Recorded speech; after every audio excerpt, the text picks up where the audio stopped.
اللہ رب العزت کی تعریف و توصیف، عظمت و کبریائی، بڑائی اور بزرگی بیان کرنا ہمارے لیے واجب ہے۔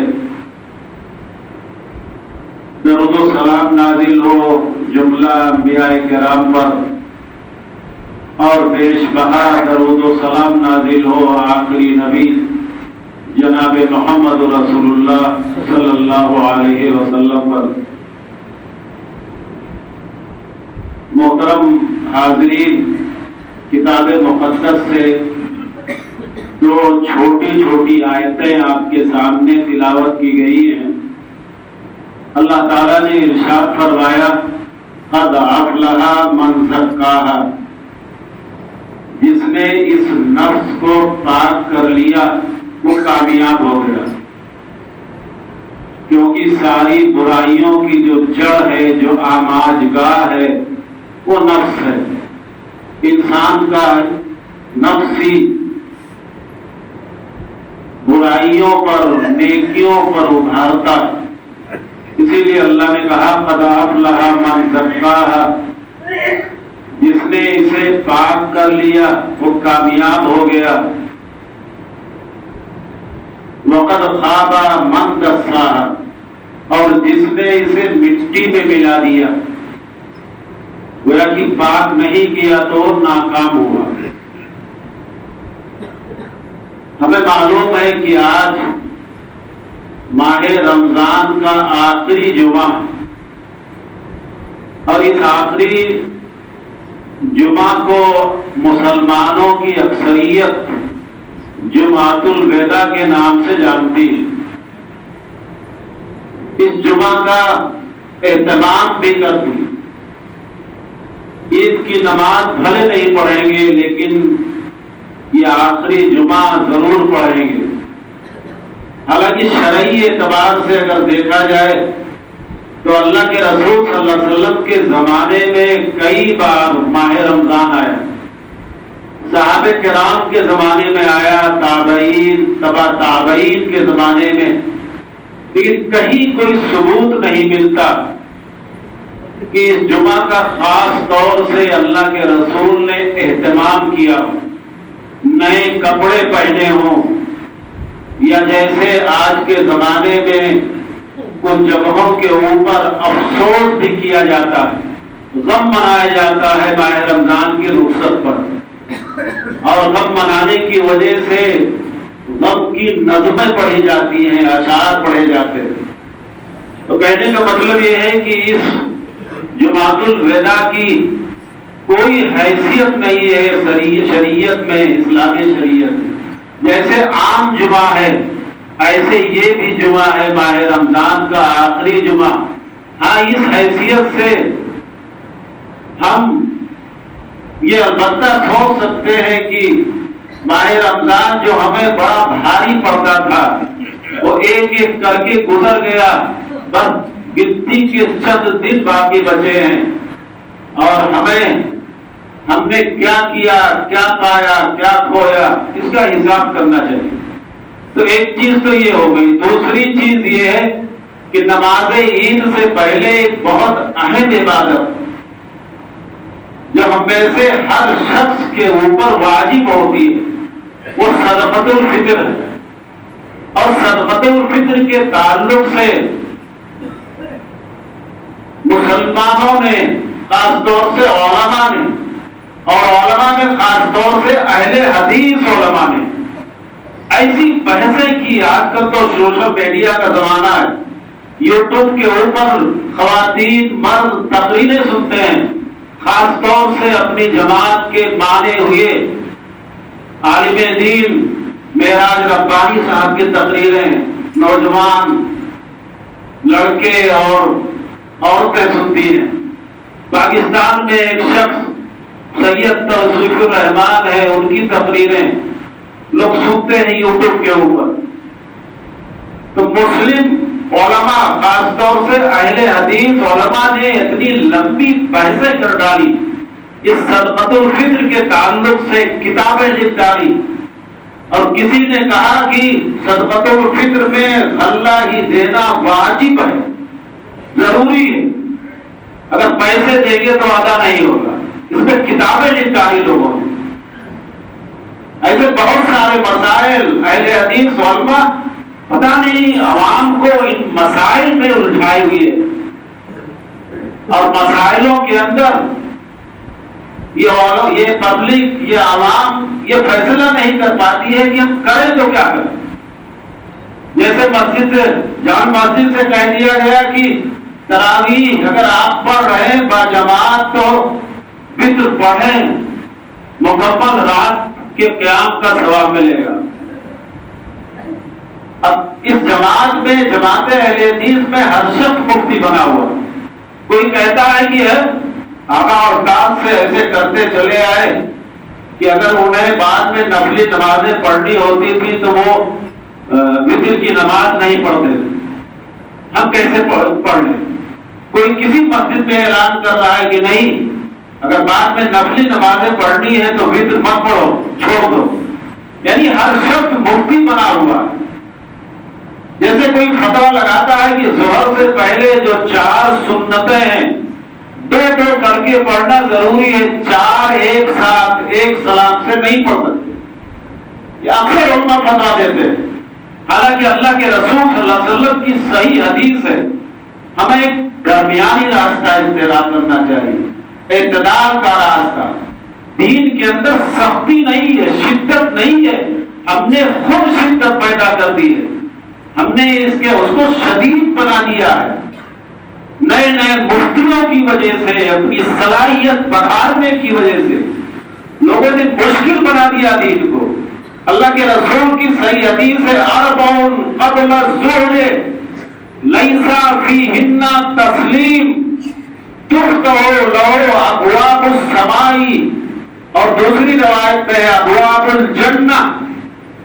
اگر ظہر سے پہلے کوئی شخص 4 رکعت سنت پڑھتا ہے ایک سلام سے، لیس فیہن تسلیم، اور ان میں 2 کر کے نہیں پڑھتا بلکہ ایک سلام سے، صحیح الجامع کی روایت ہے، اور حدیث نمبر 885، جس کو دیکھنا ہو دیکھ لے۔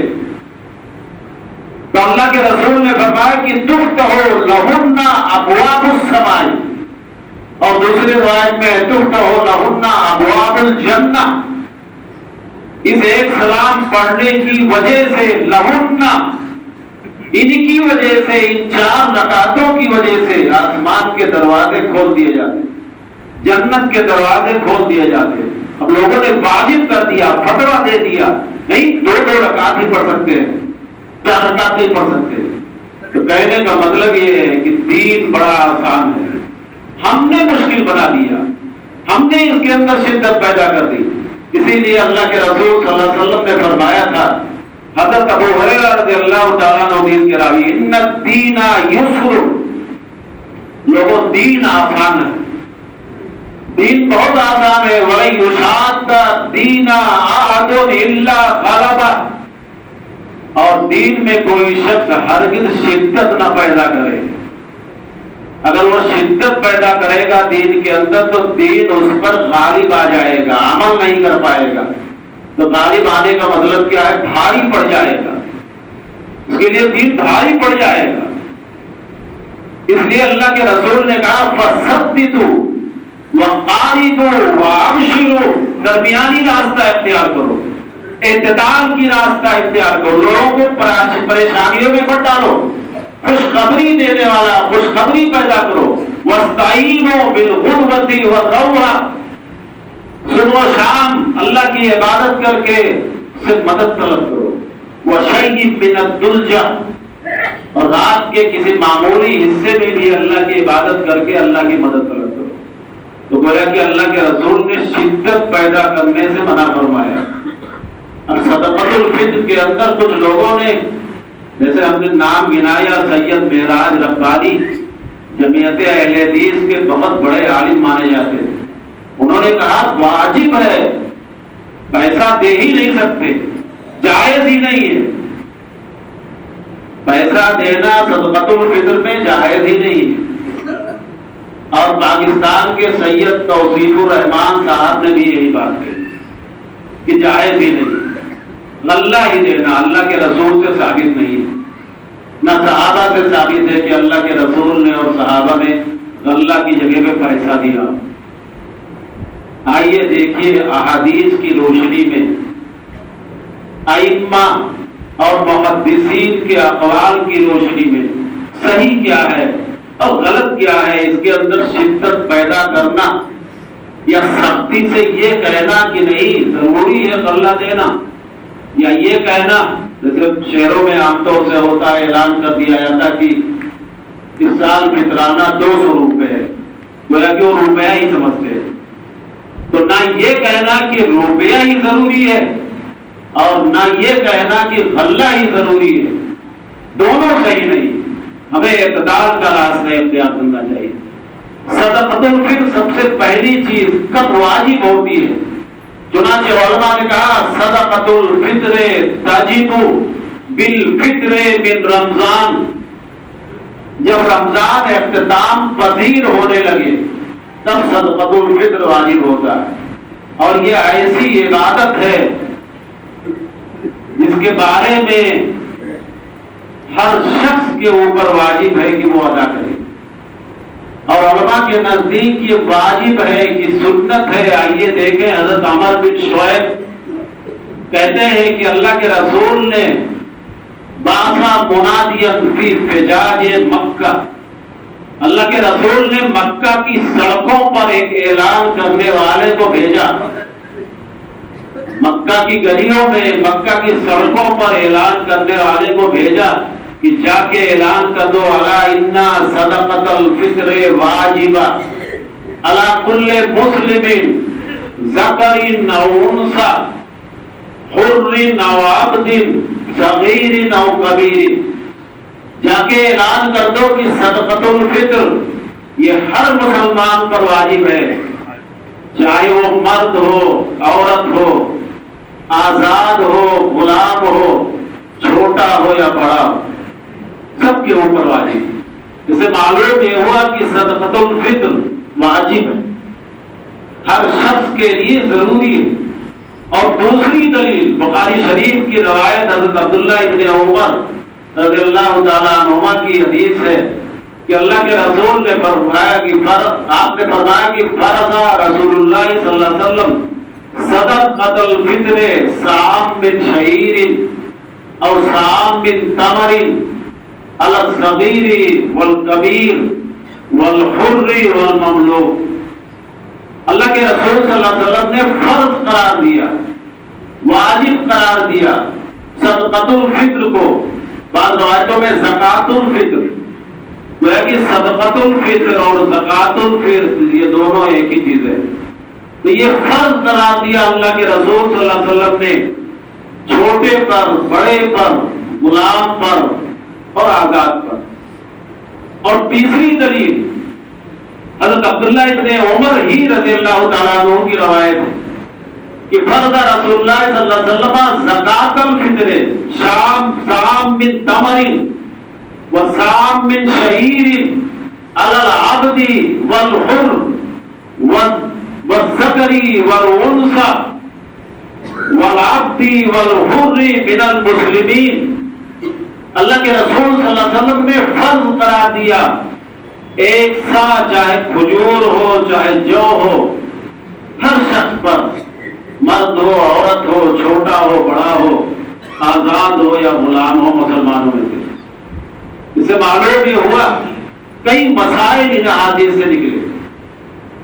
ایک مسئلہ تو یہ نکلا کہ فرض ہے، واجب ہے، اسی لیے حضرت عثمان بن غنی رضی اللہ تعالیٰ عنہ کے بارے میں آتا تھا کہ اگر کوئی عورت حاملہ ہوتی اس کے بارے میں بھی کہتے کہ اس کی طرف سے صدقہ نکالو، صدقۃ الفطر نکالو، اور احتیاط بھی یہی کہ اگر عورت حاملہ ہو تو اس کی طرف سے بھی نکال دینا چاہیے۔ تو اس سے معلوم ہوا کہ ہر شخص کے اوپر یہ واجب ہے، فرض ہے۔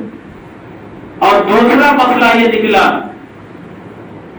کہ ایک سال، اور آپ جانتے ہیں مشہور ہے کہ اللہ کے رسول کے زمانے میں سا ایک پیمانہ ہوتا تھا، اسی سے ناپ تول کیا جاتا ہے۔ آج بہت سارے علاقوں میں سیئی نام سے چلتا ہے، ہو سکتا ہے اسی کا بگڑا ہوا نام ہو. اور آپ یہ بھی جان لیں کہ کوئی بھی پیمانہ ہو اگر اس کے اندر بھاری چیز رکھی جائے تو کم آئے گی. مثال کے طور پر جو پیمانہ ہے اس کے اندر اگر آپ کھجور ڈالیں اور کوئی غلہ ڈالیں تو کھجور کم آئے گی، غلہ زیادہ آئے گا، کیونکہ وہ بڑے ہوتے، بھاری ہوتے. اسی لیے علماء کے درمیان اس کی مقدار کے بارے میں زبردست اختلاف ہوا. کسی نے کہا 2 کلو 100 گرام، کسی نے 2 کلو 300 گرام، یہاں تک کہ لوگوں نے 3 کلو تک بھی کہا کہ 3 کلو 900 گرام، 3 کلو 1 ساکہ ہوتا ہے. اس لیے علماء نے احتیاط کا طریقہ یہ کیا کہ 2.5 کلو رکھا، نہ کم ہو اور نہ زیادہ. اسے معلوم ہوا کہ سا اللہ کے رسول کے زمانے میں پیمانہ ہوا کرتا. اور تیسرا مسئلہ یہ نکلا کہ ہر شخص پر واجب ہے. اگر غلام ہے، آپ کے ماتحت، غلاموں کا زمانہ تو نہیں ہے لیکن اگر آپ کے ماتحت کوئی شخص ہے تو اس کی طرف سے بھی اگر آپ نکال دیتے ہیں تو صحیح نکال دینا چاہیے. تو ان تینوں احادیث سے معلوم ہوا کہ فرض ہے، واجب ہے ہر شخص کے اوپر. اور دوسرا مسئلہ یہ ہے کہ کب نکالنا چاہیے. نماز عید سے پہلے، ہفتہ 10 دن پہلے نکال سکتے ہیں، یا نماز عید کے 1-2 دن پہلے نکال سکتے ہیں، یا 2-4 دن پہلے نکال سکتے ہیں. اس کے تعلق سے اس حدیث ہے اللہ کے رسول صلی اللہ علیہ وسلم کی آپ کے سامنے پیش کی جاتی ہے. حضرت عبداللہ ابن عمر رضی اللہ تعالیٰ عنہ کی حدیث ہے کہ اللہ کے رسول نے فرمایا وَآمَرَ بِهَا أَن تُؤَدِّ قَبْلَ خُرُوجِ النَّاسِ إِلَى الصَّلَاةِ. اللہ کے رسول نے لوگوں کو حکم دیا کہ لوگ نماز عید سے پہلے نکلنے سے پہلے اس کو ادا کریں. گویا کہ نماز عید سے پہلے اسے ادا کرنا چاہیے. اب کتنا دن پہلے؟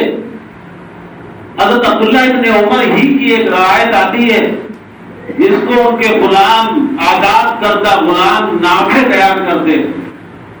وہ کہتے ہیں کہ کانا ابن عمر یوتی سام من تمر. حضرت عبداللہ ابن عمر رضی اللہ تعالیٰ عنہ صدقۃ الفطر ایک ساتھ کھجور نکالا کرتے.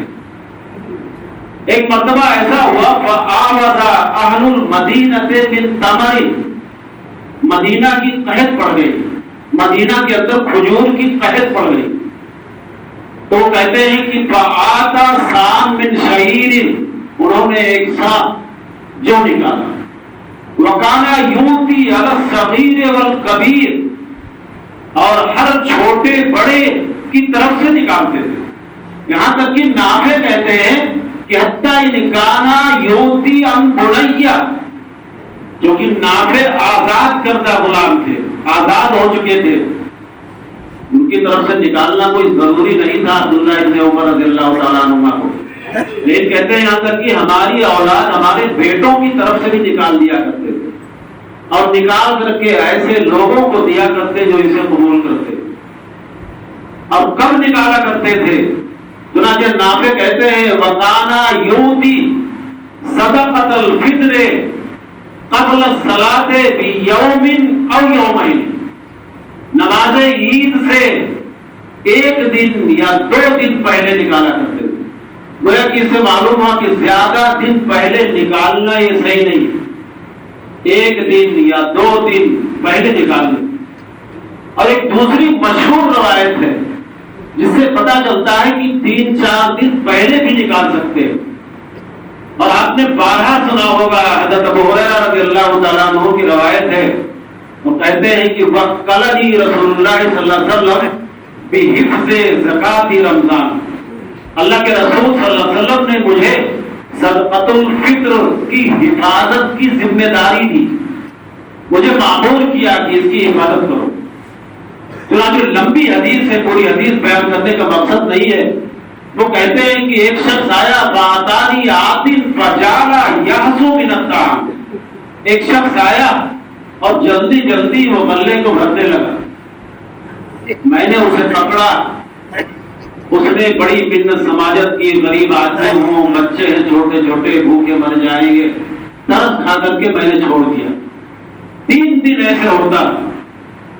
آخری دن کے بارے میں حضرت ابو ہریرہ کہتے ہیں کہ فَأَخَذْتُهُ، میں نے اسے پکڑا اور میں نے کہا وَقُلْتُ لَأَرْفَعَنَّكَ إِلَى رَسُولِ اللَّهِ صلی اللہ علیہ وسلم، میں آج تمہیں ضرور اللہ کے رسول کے پاس لے کے جاؤں گا۔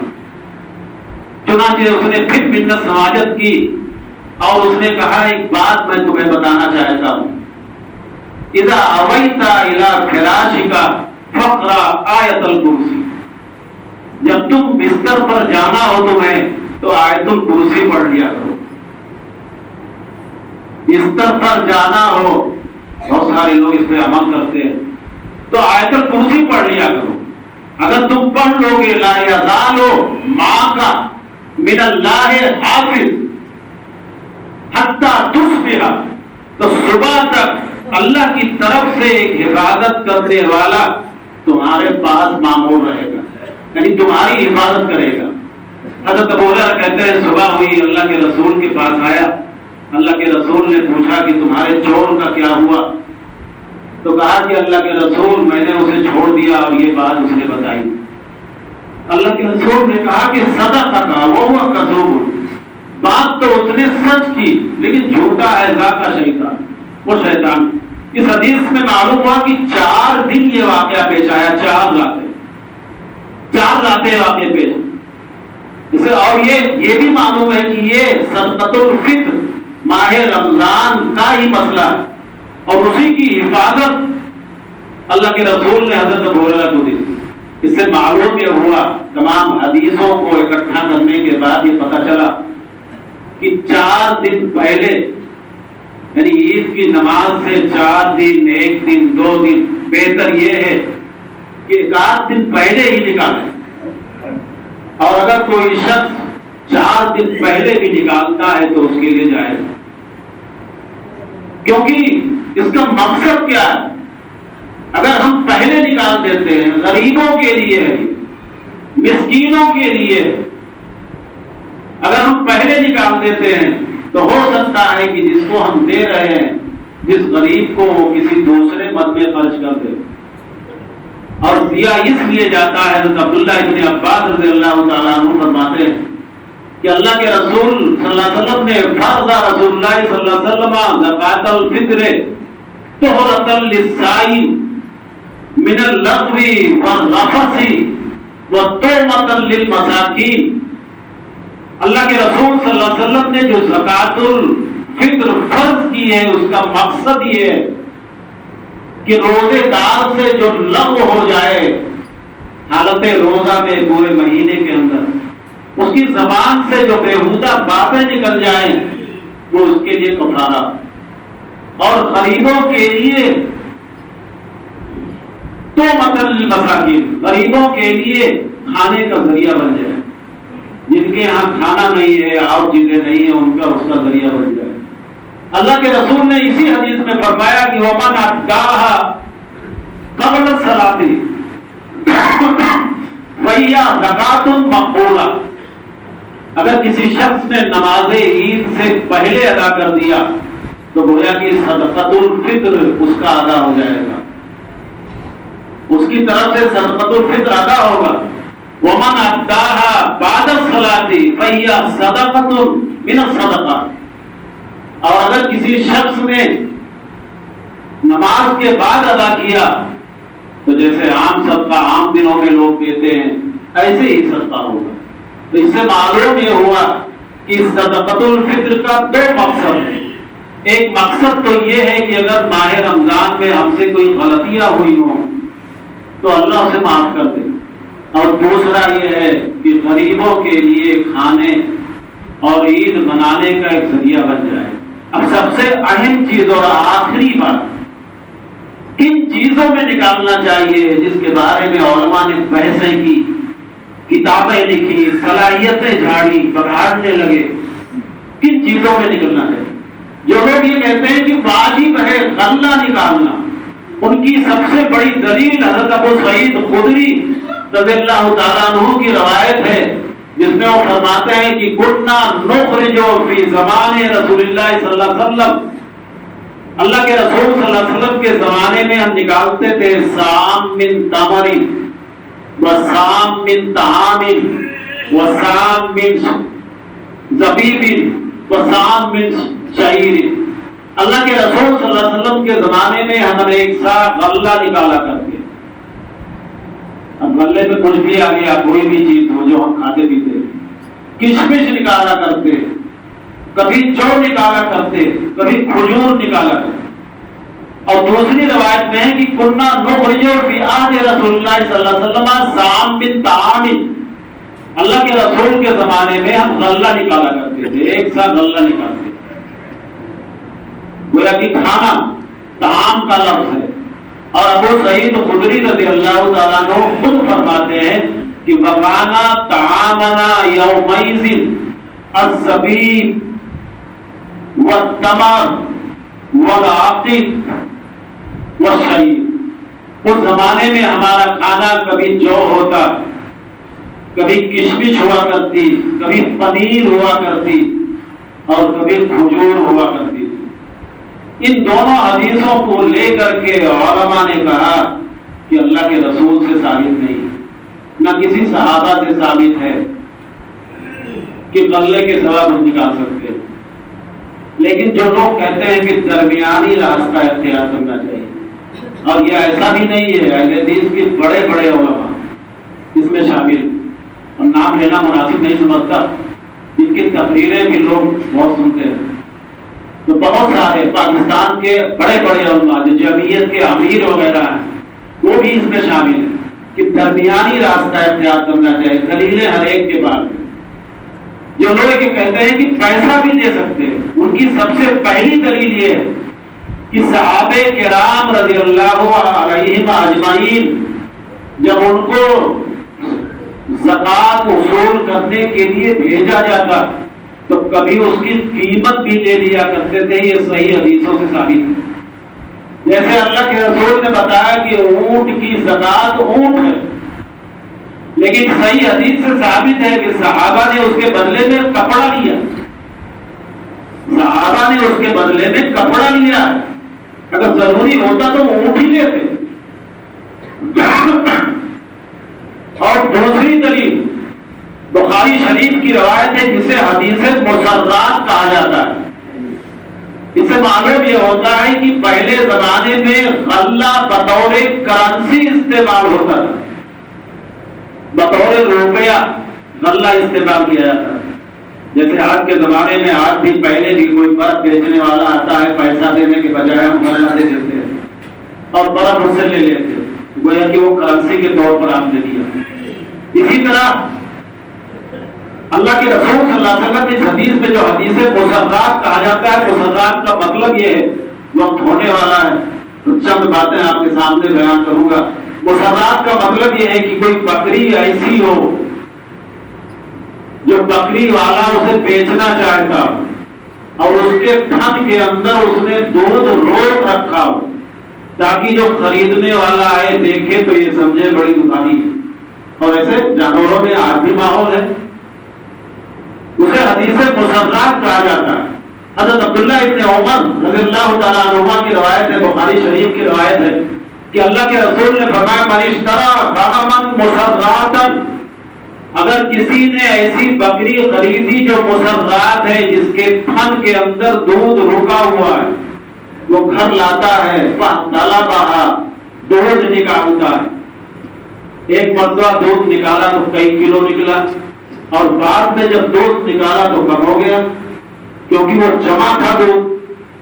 اللہ کے رسول صلی اللہ علیہ وسلم نے فرمایا ان راضی رہا فامسکا، کیونکہ وہ خرید کے لایا ہے، یہ سمجھ کر کے کہ یہ ددھاری ہے، اگر وہ راضی ہے تو ٹھیک ہے، اپنے گھر رکھ سکتا ہے۔ وَإِن سَقِطَ وَفِي حَلْبَتِهَا صَاعٌ مِّن تَمَرٍ، اور اگر راضی نہیں ہے کہ ہم تو یہ سمجھ رہے تھے کہ بڑی ددھاری ہے لیکن دودھ کم نکلا، تو چاہے تو واپس کر دے، اور جو اس نے دودھ نکالا ہے اس دودھ کے بدلے میں صاع من تمر، ایک سا کھجور دے دے۔ اس کا مطلب یہ بطور کرنسی آپ کھجور استعمال کریں۔ یہ سب سے بڑی دلیل ہے، اور اس کے علاوہ بہت ساری دلیل ہے۔ ابو اسحاق سمعی مشہور تابعی ہیں، مصنف ابن ابی شیبہ کے اندر جلد نمبر 3 صفحہ نمبر 173، اس کے اندر انہوں نے ذکر کیا ہے کہ آج ربطہم وہم یعطون فی صدقۃ الفطر الدراہم، وہ کہتے ہیں کہ میں نے بہت سے صحابہ کرام تابعین کو پایا کہ صدقۃ الفطر کے اندر غلہ کے بجائے دراہم یعنی روپے پیسے دیا کرتے تھے۔ حضرت عمر بن عبد العزیز اسی مصنف ابن ابی شیبہ ہی کے اندر ہے کہ انہوں نے اپنی خلافت میں یہ آرڈر، ظاہر سرکاری آرڈر تھا، یہ آرڈر جاری کیا کہ چاہے صدقۃ الفطر چاہے غلہ نکالو اور چاہے روپیہ وصول کرو، دونوں جائز ہیں۔ امام ابو حنیفہ بھی اسی کے قائل ہے، امام ابو یوسف بھی اسی کے قائل ہے، اور ابن معین نے تاریخ معین کے اندر لکھا ہے کہ قیمت اگر کوئی شخص دیتا ہے تو یہ کافی ہے، جائز ہے، دے سکتا۔ اور امام ابن تیمیہ نے مجموع الفتاوی کے اندر جلد نمبر 25 صفحہ نمبر 82 کے اندر انہوں نے لکھا ہے کہ مصلحت اور ضرورت کے تحت اگر آپ قیمت دینا چاہیں تو دے سکتے ہیں۔ تو کہنے کا مطلب یہ ہے کہ ہمیں اتنی شدت نہیں اختیار کرنی چاہیے۔ ہاں یہ البتہ ہے کہ بہتر ہے اگر آپ کو میسر ہے تو آپ غلہ ہی دے دیں، لیکن اگر آپ خود خرید کے کھاتے ہیں، پیسہ دے دیتے ہیں تو کوئی حرج نہیں ہے۔ اللہ تعالیٰ سے دعا ہے کہ اللہ تعالیٰ ہمیں شریعت اسلامیہ سمجھنے کی توفیق عطا فرمائے۔ وآخر دعوانا الحمد للہ رب العالمین۔ اقول قولی ھذا واستغفر اللہ لی ولکم ولسائر المسلمین فاستغفروہ انہ هو الغفور الرحیم۔